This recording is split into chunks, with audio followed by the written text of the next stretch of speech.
সে কি বুঝতে পারে যে সে মারা গেছে বা কখন বুঝতে পারে? ভাইরা আমার, মানুষের মৃত্যু ঠিক শেষ মুহূর্তে যখন তিনি মৃত্যুবরণ করেন নাই, আল্লাহ তাআলার পক্ষ থেকে নিযুক্ত ফেরেশতারা হাজির হয়ে যান। নবী আলাইহিস সালামের দীর্ঘ একটা হাদিসে তিনি এর বিবরণ দিয়েছেন। এটা অদৃশ্যের জগতের বিষয়, যেটা আমরা দেখতে পাই না।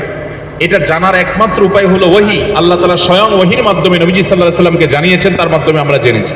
এটি আমাদের জানার সূত্র, কারণটা দেখার জিনিস না, আলমুল গায়েব বা অদৃশ্যের জগতের বিষয়। ওহী নির্ভর জ্ঞান ছাড়া এ বিষয়ে জানার কোনো উপায় নেই।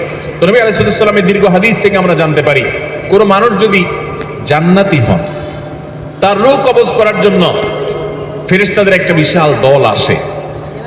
তারা এত সুন্দর করে আসে, উপস্থাপন হয় ওই লোকের সামনে যে তাদের আচার আচরণ, তাদের ওই লোকটাকে অভিবাদন জানিয়ে আখিরাতের জগতে নিয়ে যাওয়ার জন্য, ওয়েলকাম জানানোর জন্য আসার যে ব্যবস্থাপনা, দামি মূল্যবান পাত্র, রুমাল, সেখানে রূহ কবজ করে নেওয়া, সেগুলোর জন্য যে আয়োজন থাকে, এটা দেখতে দেখতে সে আল্লাহর বান্দা, নেককার বান্দা, ইমানদার মানুষটা, জান্নাতি মানুষটা হাসতে হাসতে তার রূহটা বের হয়ে এবং দুনিয়া থেকে চলে যান।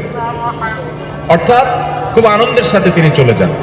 আর এর বিপরীতে যেই লোকটা জাহান্নামী, তার রূহ কবজ করার জন্য ফেরেশতাদের একটা দল আছে, কিন্তু তারা এতটা ভয়ঙ্কর ভাবে উপস্থাপিত হয়, এতটা তীব্র ভয়ঙ্কর রূপে তার সামনে আবির্ভূত হয়, উপস্থাপন করে নিজেদেরকে, যে সে দৃশ্য দেখে তার হাহাকার শুরু হয়।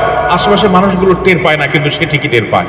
এই জন্য মানুষের মৃত্যুর আগ মুহূর্তে মানুষ টের পেয়ে যায়।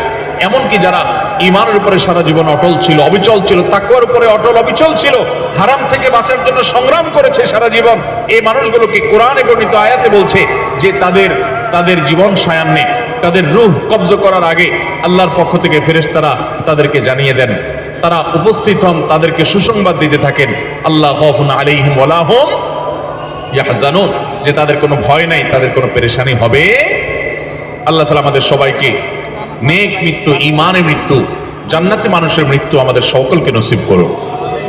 তাহলে হাদিস এবং আয়াত, বিভিন্ন আপনার জান কবজের সময়কার, পূর্বেকার ফেরেশতাদের মহড়া, প্রস্তুতি, এগুলোর বিবরণ থেকে বোঝা যায় যে আশেপাশে মানুষ টের না পেলেও যার রূহ কবজ হচ্ছে তিনি ঠিকই টের পান।